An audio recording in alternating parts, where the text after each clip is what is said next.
OK, now to something far less serious, I think, car parking. Parking meters have become, for a long time, the subject of vandals and petty thieves. Sue Baker's been looking at a new system for credit card parking. There are more than 6 million parking meters around the world. Britain has 56,000 of them, and more than half of those are in the central London area. Well, parking meters are one of the common banes of every motorist's life. Not only do you have the problem of trying to find a free one when you need it, but when you've found it, do you have the right change to put into it? Well, that particular problem of change may soon be solved by a new development by a British company, GEC Traffic Automation. They've developed a meter that doesn't take cash.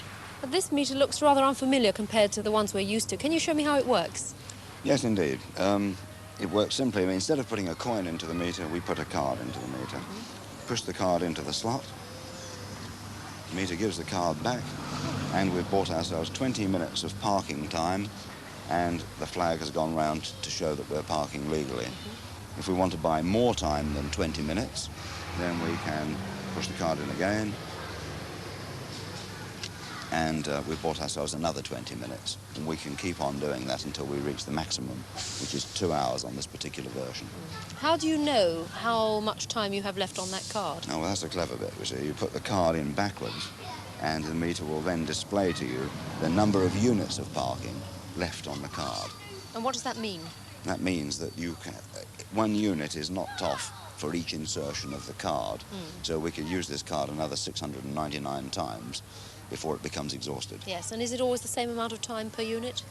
Depends on how the meter is programmed. All the meters are made absolutely identical. We program them, and we can vary the amount of time per unit of parking and the maximum parking time.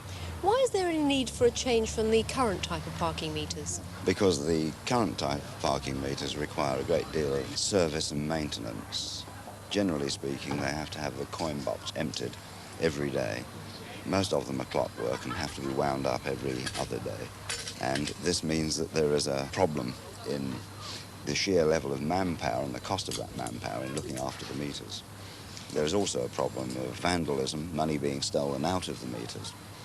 This meter is an electronic meter. It doesn't have to be visited except to replace the battery, and the battery will last from 3 to 6 months depending upon the environment. Now, if a motorist has to operate this with a prepaid card, where does he get that card?